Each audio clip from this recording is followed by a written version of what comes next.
Amén. En Lucas capítulo número 22, desde el inicio del verso número 1, Jesús anhelaba estar junto a los suyos para celebrar una fiesta denominada la Pascua. Cuando usted va al versículo 1, dice el Señor en este primer versículo: estaba cerca la fiesta de los panes sin levadura, que se llama la Pascua. Y cuando vamos al versículo número 7, dice la Biblia que llegó ese día de los panes sin levadura, en el cual era necesario sacrificar el cordero de la Pascua. Ahora bien, cuando vamos a la Escritura, por primera vez podríamos considerar que el Señor allá en el libro del Éxodo, allá en el segundo libro de la Biblia, el Señor le da la instrucción a Moisés para que pueda celebrar esta festividad, pero que si bien es cierto era una ceremonia que representaba una liberación, diríamos que esta situación se gesta para bien en el pueblo de Israel, pero para mal en los egipcios, ya que por medio de esta acción o de este ritual religioso, Dios habría de castigar a cada uno de los primogénitos de Egipto, quitándoles la vida, y esto como parte de la última plaga antes de que la nación de Israel pudiese salir liberada de la opresión o de la esclavitud egipcia. Cuando vamos pues, y quisiera por favor que de manera inicial me acompañe a la Escritura. Venga conmigo al libro del Éxodo en el capítulo número 12. Vamos a ver esta breve y pequeña referencia, pero que nos servirá como plataforma para poder también ahondar en la enseñanza del Evangelio de Lucas. En el libro del Éxodo, en el capítulo número 12. Éxodo capítulo número 12. ¿Lo tiene? Tenemos ahí justamente como prefacio acerca de la Pascua. Ya vamos a adentrar a ver qué significa aún inclusive este término. En el versículo 1 nos dice el Señor: habló Jehová a Moisés y a Aarón en la tierra de Egipto diciendo: este mes os será principio de los meses. Entendamos que el calendario, como ya lo hemos también enseñado en otros análisis bíblicos, para el pueblo de Israel el primer mes del año vendría a ser, de acuerdo a nuestro calendario, a mediados del mes de abril. Versículo número 2 nos dice: este mes os será principio de los meses para vosotros, será este el primero en los meses del año. Verso número 2, léalo por favor.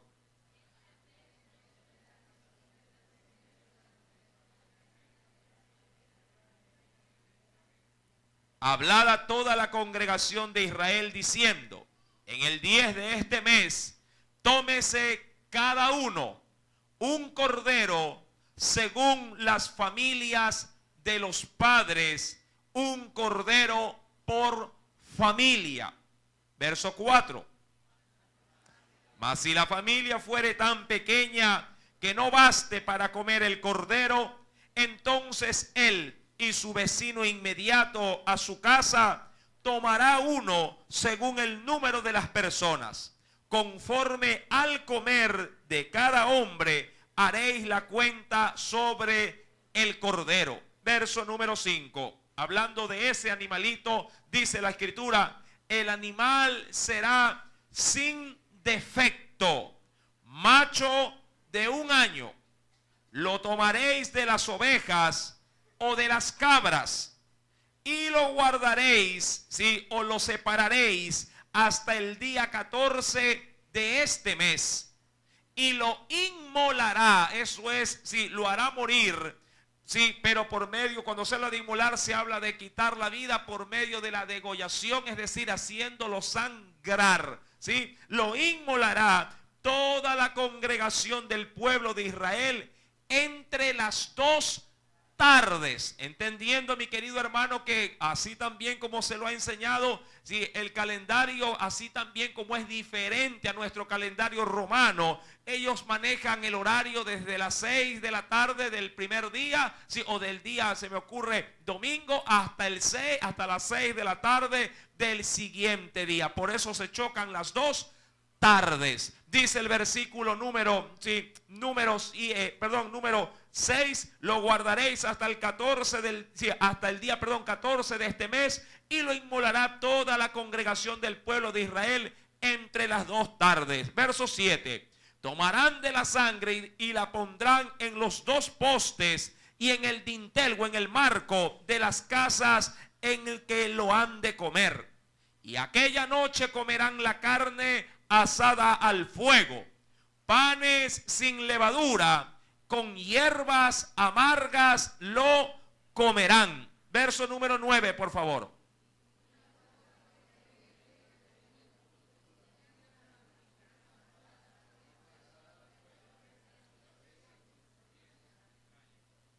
Ninguna cosa dejaréis, ¿sí?, de él hasta la mañana, y lo que quedare hasta la mañana lo quemaréis en el fuego. Verso 11 todos. Y lo comeréis así, ceñido vuestros lomos, vuestro calzado en vuestros pies, y vuestro bordón en vuestra mano, o bastón en vuestra mano, y lo comeréis apresuradamente. Es la Pascua de Jehová. Ahora, ¿qué significa el término Pascua? Mi querido hermano, viene obviamente de un término hebreo que se lo podría describir como Pesach. P-E-S-A-C-K, Pesach. Este término significa pasar por alto o pasar por encima. Es decir, que cuando se habla acerca de la Pascua, se habla, mi amado hermano, de un ritual obviamente dispuesto por Dios, en el cual Dios habría de pasar por alto su juicio sobre quienes Él viera que se ha celebrado dicho ritual religioso. De hecho, mi querido hermano, cuando la plaga, la última de las plagas, cayó sobre Egipto, el ángel de la muerte sí visitaba todos los hogares, mi querido hermano, de la región de Egipto. Pero el ángel no ingresaba, es decir, pasaba por alto en aquellas casas donde veía que se había hecho el ritual tal cual la disposición que Dios había dado. Esta situación, mi querido hermano, para el pueblo se volvió una fiesta religiosa, sí, que se la vivía cada año. Cada mes de abril al 15 del mes se celebraba la Pascua como un acto de devoción a Dios, sí, en gratitud por haber pasado por alto su juicio sobre ellos, teniendo, claro está, misericordia, sí, de esas familias. Esta fiesta, sí, que se volvió una tradición en medio de la nación israelita, también alcanzó a los tiempos de Jesús. De ahí que Jesús mismo también consideró este ritual como parte, sí, de la liturgia de adoración a Dios. Volvamos, por favor, mis queridos hermanos, al Evangelio de Lucas, capítulo número 22. Ese día, recuerde, mi querido hermano, sí, conforme a lo que se ha dado como preámbulo, la fiesta tenía que ser celebrada considerando estos aspectos, sí, que fue dado allá en el libro del Éxodo. Dice pues la escritura en el versículo número 7: llegó el día de los panes sin levadura. Como usted sabrá por la lectura que hemos tenido en Éxodo, se podía comer 3 elementos dentro de esta cena. ¿Cuál era el primero? Un cordero. Segundo, panes sin levadura y hierbas amargas. Sí, en los 3 aspectos de este ritual, cada uno tenía una representación. El cordero inmolado o muerto o sacrificado prácticamente se volvía en un elemento sustituto de la persona de la cual participaba de dicha, en este caso, celebración. Y cuando hablo de sustituto es porque él moría en vez de el habitante de esa familia o de esa casa. Es decir, que Dios tomaba como, diríamos, como un sacrificio aceptable a un animal en vez de sacrificar, sí, a una persona. Ese derramamiento de sangre traía hasta cierto aspecto, sí, tenía purificación o limpieza de culpa. Mientras tanto, los panes sin levadura representaban en sí mismos de cómo se tenía que venir al sacrificio. Es decir, sin contaminación o sin mancha. Cada israelita que tenía que celebrar este acto religioso no podía llevar en su corazón bajo ninguna circunstancia pecado delante de Dios. Tenía que haber hecho un acto previamente de santificación para que Dios no lo inculpara también de ofensa. Y por último, las hierbas amargas, dentro del cual al comerlas tenían que de alguna manera sí que experimentar las futuras generaciones todo lo amargo que vivió ese pueblo por más de 400 años, sujeto a la esclavitud, sujeto al látigo de los egipcios. De esa manera el pueblo futuro se habría de identificar con la esclavitud de un pueblo que había sido, por la gracia de Dios, liberada de tal opresión. Ese pueblo, pues, mi amado hermano, sí, tenía que hacerlo año a año. Era un decreto, sí, divino para esa nación. Ahora bien, en el verso 7 del capítulo 22 del Evangelio de Lucas, dice la Biblia que llegó el día de celebrar justamente los panes sin levadura, en el cual era necesario, ¿qué cosa realizar? Sacrificio del cordero de la Pascua. Muchas formas habían cambiado desde la orden inicial del Éxodo hasta los tiempos de Jesús. Ya los corderos en aquel entonces, es decir, en los tiempos de Jesús, mi amado hermano, ya no se los mataba en casa, sino que se los adquiría en el templo, y en el templo se hacía el sacrificio y se llevaba al animalito inmolado ya dentro de las casas para ahí darles en este caso la preparación. No podía llevar condimento alguno, simplemente la carne se la asaba y se la ingería. Esta situación obviamente se volvió una costumbre en medio de toda la nación y Jesús se apegó a esa tradición. En el verso número 8 del capítulo número 22, la escritura nos narra que Jesús, sí, envió a Pedro y a Juan diciéndoles, verso 8, id, preparadnos la Pascua para que la comamos. Ahora, aquí vamos a considerar algo, sí, o se va a dar a conocer relatos o situaciones muy inusuales. La Pascua era una celebración en primera instancia familiar. Todo cordero que se sacrificaba se lo tenía que comer en familia. Es decir, que cada persona tenía que buscar, en este caso, a su familia y entre los, diríamos así, los más allegados, celebrar la Pascua. Pero en esta cena en particular, Jesús no se unió, sí, a su familia, ni tampoco los discípulos, sino que lo hicieron de manera conjunta para poder celebrar esta última Pascua. Claro está, ellos no sabían que era la última que Jesús habría de celebrar, pero Jesús sí lo sabía muy bien, ya que él venía anunciando su muerte ya desde tiempo atrás. Mis amados hermanos, eso en primera instancia. Como segundo aspecto, en el verso número 8, es que Jesús envía a Pedro y a Juan para que sean ellos los que preparasen, sí, diríamos así, este ritual.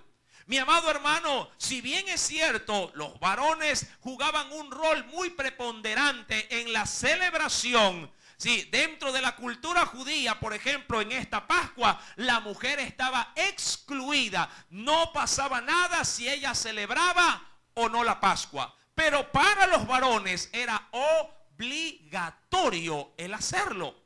Algo curioso es que dentro de esta Pascua que Jesús habría de celebrar, no busca una casa, sí, en este caso conocida, sino que envía a Pedro y a Juan a buscar en último momento, sí, el lugar para celebrar la Pascua. Y esto fue muy inusual para ellos, pero Jesús, como se solía o se podría llegar a decir, todo lo tenía fríamente calculado. Digo esto por un aspecto que aconteció días antes de la celebración de dicha Pascua. ¿Cuál era ese? Si me acompaña por favor al capítulo 22, usted recordará las palabras del versículo número 3. ¿Qué dice ese texto? Y entró Satanás en Judas por sobrenombre Iscariote, el cual era uno de los 12. ¿Y qué dice el verso 6 de manera adicional? Y él, hablando de Judas, se comprometió y buscaba una oportunidad para entregárselo a espaldas o a escondidas del pueblo. Jesús no podía correr el riesgo de que Judas utilizase esta celebración que era muy familiar, muy íntima, como ocasión para que fuese entregado y fuese capturado por parte del Sanedrín. Es decir, que Jesús cuidó este asunto para que nadie se enterase, solamente Pedro y Juan, y eso en el último momento. Mi querido hermano, muchas veces hay que hacer uso de la sagacidad, mi querido hermano, para poder hacer la voluntad de Dios. El Señor nos ha dicho, nos ha mencionado en otros textos también, que debemos de ser, dependiendo, claro está, la situación, mansos como la paloma, pero también astutos como la serpiente. Yo entiendo que muchos cuando analizan o escuchan de este último animalito, rápidamente lo asocian con el diablo. Mi amado hermano, todos los animales fueron creados por la buena mano de nuestro Dios, indistintamente como el diablo los quiera muchas veces mal utilizar. Cuando vamos pues a la Escritura, Jesús se preocupa de manera anticipada de que nada retrase ni empañe esta última cena. De ahí que en el versículo número 9, ellos, es decir, Pedro y Juan, le dicen al maestro: ¿dónde quieres que la preparemos? Ahora, esta pregunta, para mi entender, tiene dos respuestas. Primeramente, la que se puede avisorar en el estudio de Lucas capítulo 22. ¿Dónde quieres que celebremos esta celebración, valga la redundancia, de la fiesta de la Pascua? Era evidente, había que buscar un lugar para poder celebrar esta fiesta tan solemne. Había que buscar un lugar primeramente espacioso, ya que la familia por lo general estaba, limitada a un grupo minúsculo. Pero Jesús tenía que buscar también albergue para otras 12 personas. Un lugar de último momento para una festividad tan importante. Le aseguro que todos los lugares debieron haber estado llenos. Mas sin embargo, mis queridos hermanos, ellos tenían que buscar un lugar idóneo para poder celebrar esta celebración. Mi querido hermano, mas sin embargo, esa es la primera óptica o énfasis que se le puede dar. Pero hay un segundo aspecto que a mí me interesa resaltar dentro de la pregunta que Pedro o Juan le hace al Señor. ¿Dónde la celebraremos? Mis queridos hermanos, y es ahí donde usted y yo debemos también de avisorar que a la verdad toda fiesta o demanda de Dios se la debe de celebrar en el corazón.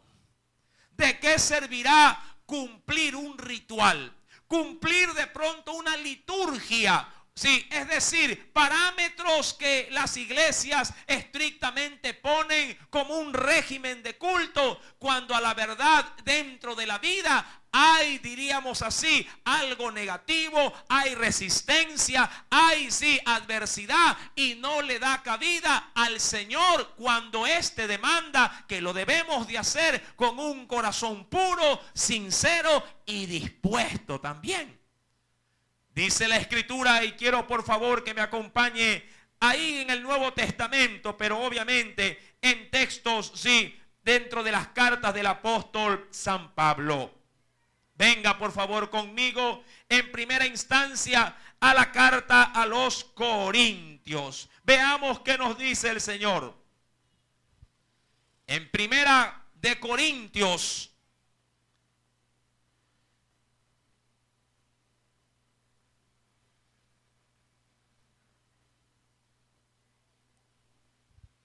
primera carta, sí, a los Corintios, en el capítulo número 5.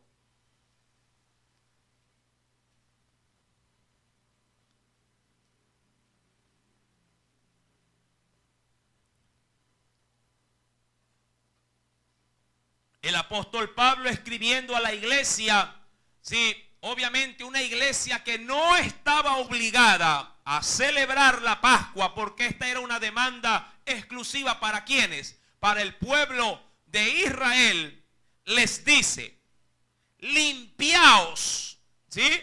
Pues, verso 7, limpiaos pues de la vieja levadura, para que seáis, ¿qué cosa?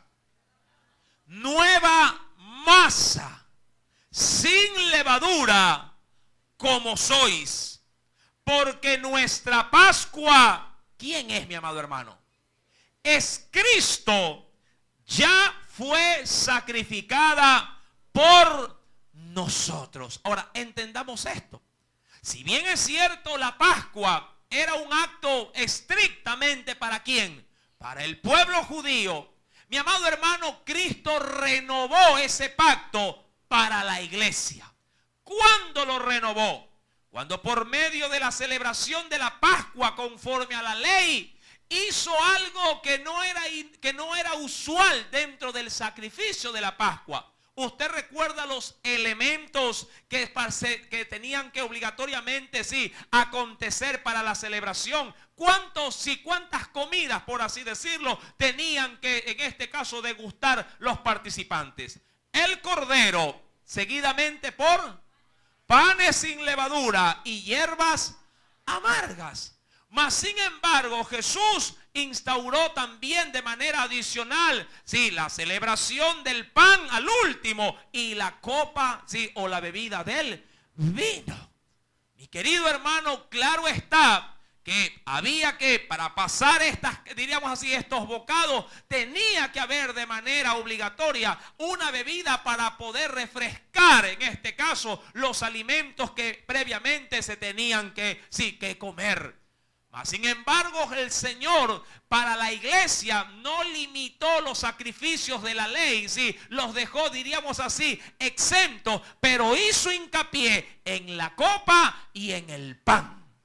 Veamos pues, mi querido hermano, tal cual como lo dice Corintios capítulo número 11, haciendo alusión a un texto que mes a mes, cuando la iglesia celebra en esta oportunidad la cena, la utiliza como el texto base para poder recordar la Pascua del Señor.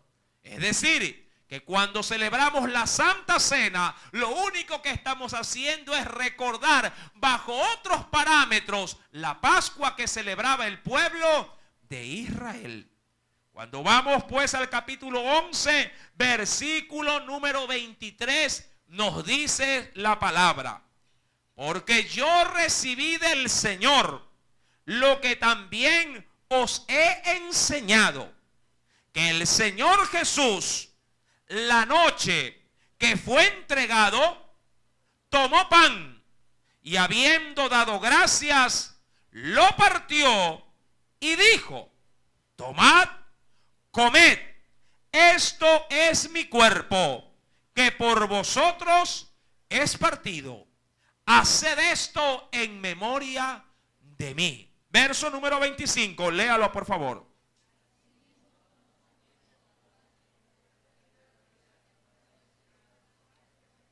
Esta copa es el nuevo pacto en mi sangre.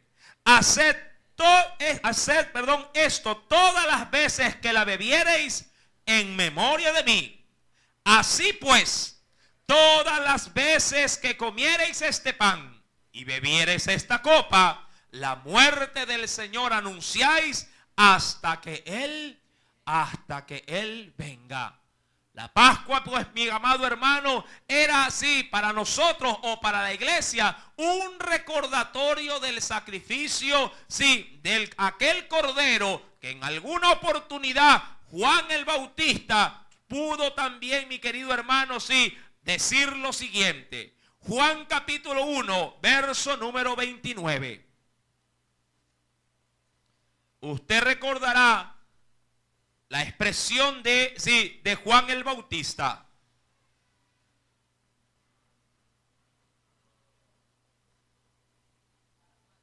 ¿Lo tiene? Evangelio según San Juan, capítulo 1, verso 29 nos dice: el siguiente día vio Juan a Jesús que venía a él y dijo: he aquí el Cordero de Dios que quita el pecado del mundo. A la verdad, en la fiesta de la Pascua, algo no podía faltar. ¿Qué cosa? La inmolación del Cordero. Mi amado hermano, cuando retomamos el Evangelio de Lucas, en el versículo número 8, entendemos entonces que Pedro y Juan en último momento fueron a buscar lo que se podría denominar como el aposento alto, en los cuales muchos estudiosos de la Biblia le hacen referencia que era la casa de Juan Marcos.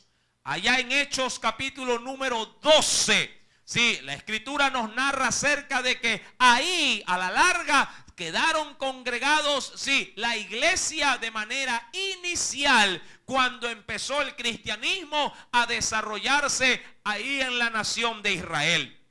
En Lucas capítulo 22, pues versículo número 8 nos dice: Jesús envió a Pedro y a Juan diciendo: id, preparadnos la Pascua para que la comamos. Verso número 9.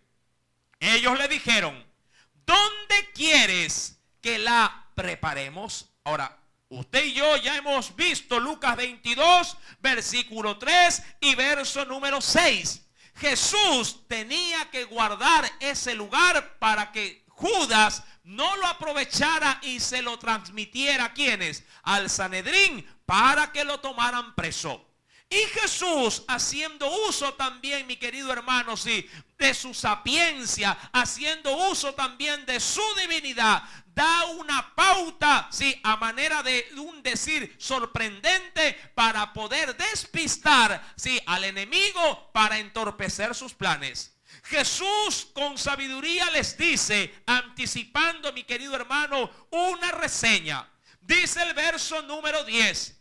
Él les dijo: he aquí, al entrar en la ciudad, es decir, en Jerusalén, os saldrá al encuentro un hombre que lleva un cántaro de agua. Seguidle hasta la casa donde entrare y decid al padre de familia, porque ¿cómo se celebraba la Pascua? Entre la familia. Decida al padre de familia de esa casa: el maestro te dice, ¿dónde está el aposento donde he de comer la Pascua con mis discípulos? Mi amado hermano, aquí hay otro evento inusual. ¿Cuál es ese? No solamente que Jesús anticipa, mi querido hermano, salvaguardando el lugar exacto. Jesús le pudo haber dicho a Pedro y a Juan: vayan a tal calle, pregunten por tal persona, porque ahí voy a celebrar la Pascua. Pero Jesús no hace eso. Jesús simplemente da un indicio de algo inusual. ¿Cuál es ese indicio inusual? Ver a un hombre cargando un cántaro de agua. El hombre no ejercía tal actividad dentro de la costumbre judía. Esta labor era para las mujeres. Los hombres en aquel entonces no hacían actividades propiamente, sí, de las mujeres. Cargar agua para proveer en casa era una labor exclusiva solamente, sí, para aquellas que pertenecían a las familias judías. Las mujeres eran las responsables de proveer este recurso tan importante. De ahí que Pedro y Juan obviamente encontraron con bastante facilidad este acto inusual. Si Jesús le hubiera dicho: sigan a una mujer que tiene un cántaro, ellos hubieran dicho: pero ¿cuál de tantas si todas tienen esa responsabilidad? Pero un hombre cargar un cántaro con agua era algo muy inusual. De ahí, mi querido hermano, que cuando vamos a la Escritura, ellos no replican a Jesús en nada de la instrucción que les ha sido dada. Es decir, que ellos sabían perfectamente que algo inusual tendría que acontecer. Versículo número 12 nos dice: entonces él, ¿quién? Sí, el dueño de la casa, os mostrará un gran aposento alto, dice ahí, ya dispuesto. Preparad, dice la Escritura, preparad, ¿qué cosa? Allí, sí, en este caso, la Pascua. Verso número 13. Veamos si el Señor pudo, mi amado hermano, sí, dar en este caso, por efectivo, tal percepción. Verso 13. Fueron pues y hallaron como les había dicho, y prepararon la Pascua. Verso 14, léalo por favor.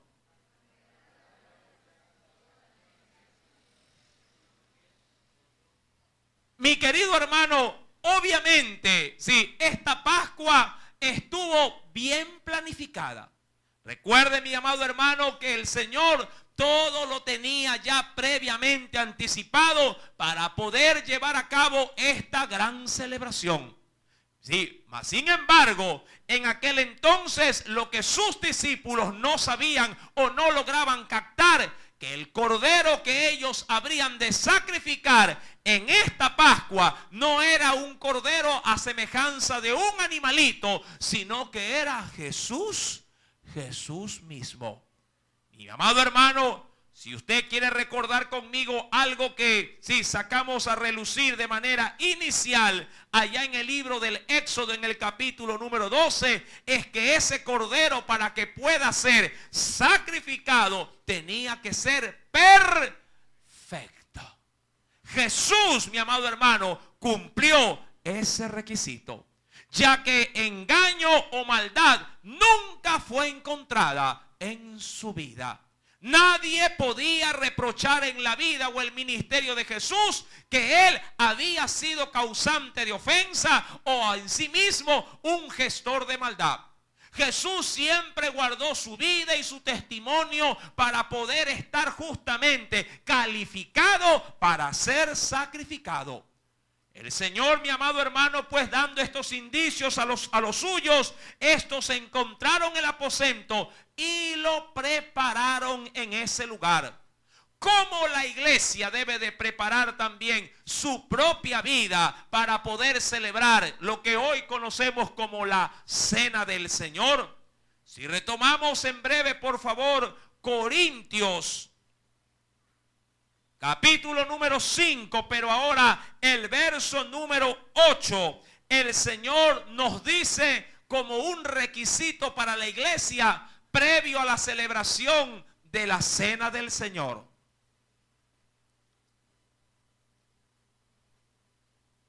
Primeramente, mi querido hermano, el Señor le habla a la iglesia y nos hace saber que esta fiesta es una fiesta que debe de ser o debería de ser algo obligatorio.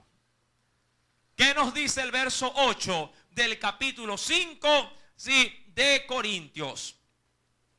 Así que, ojo, celebremos, ¿qué dice la Escritura? Celebremos la fiesta. ¿Cómo debe de ser vista la cena del Señor? Como una fiesta, pero también debe de ser vista, mi amado hermano, como un acto de obligatoriedad para los que conforman la iglesia. Mire lo que dice el Señor. Así que celebremos esa fiesta.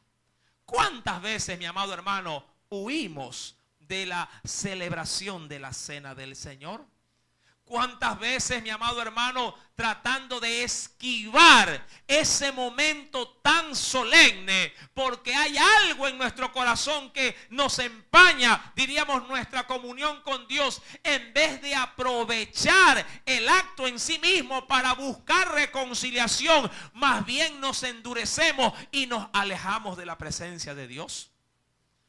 ¿Buscas tú, mi querido hermano, este tipo de festividad, como realmente lo dice el Señor, como una fiesta que se anhela y que se espera celebrar? Yo pregunto, muchos de nosotros tenemos, o ya hemos pasado de pronto por la celebración, se me ocurre, de una quinceañera, por ejemplo, de una hija. ¿Con cuánto anhelo uno programa ese tipo de fiesta? Hay quienes inclusive con años de anterioridad planifican y ahorran inclusive para poder celebrar en este caso, tal fiesta. Mas sin embargo, mi amado hermano, hay algo más importante que cumplir un año más de vida.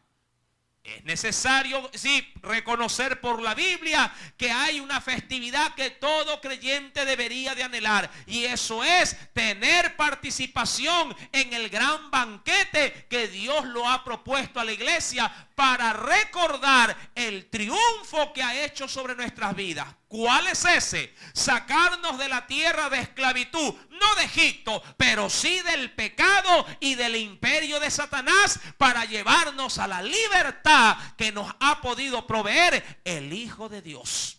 Eso debe de ser motivo de gran gozo para cada uno de nosotros. La Escritura pues nos narra primeramente que debemos celebrar la fiesta. Segundo, cuando lo hacemos, dice la Biblia en el verso 8, no puede hacérselo ¿con qué? Con la vieja levadura. Y esto simplemente es una alegoría o diríamos una representación de lo que el creyente debe de traer al celebrar a esta fiesta. Debe de traer un corazón limpio. Debe de traer un corazón prácticamente, sin contaminación de pecado. Mi amado hermano, la cena no limpia los pecados. Cristo sí. Amén. No espere ser más santo, luego de una celebración de cena. No espere ser más puro luego de una celebración de cena. Mi querido hermano, como muchos de pronto en un mal criterio piensan que así igual como lo es la cena, también lo puede llegar a ser el bautismo. Muchos piensan que el llevar a cabo rituales de la Escritura en nuestras vidas nos consagran más al Señor. Y no es así, mi querido hermano. Ya usted y yo hemos sido consagrados a Él desde el momento en que Él nos llamó, y nos aceptó en su gracia para formar parte de su cuerpo. Desde ese momento usted y yo quedamos ligados a Cristo y quedamos también con una responsabilidad. ¿Cuál es esa? Vivir cada día en santidad, consagrados para el Señor.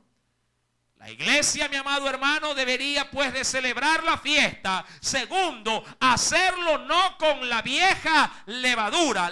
Diríamos la levadura del egoísmo, del rencor, los chismes, los cuentos. En este caso las iras, las contiendas y cualquier otra cosa que empañe la pureza.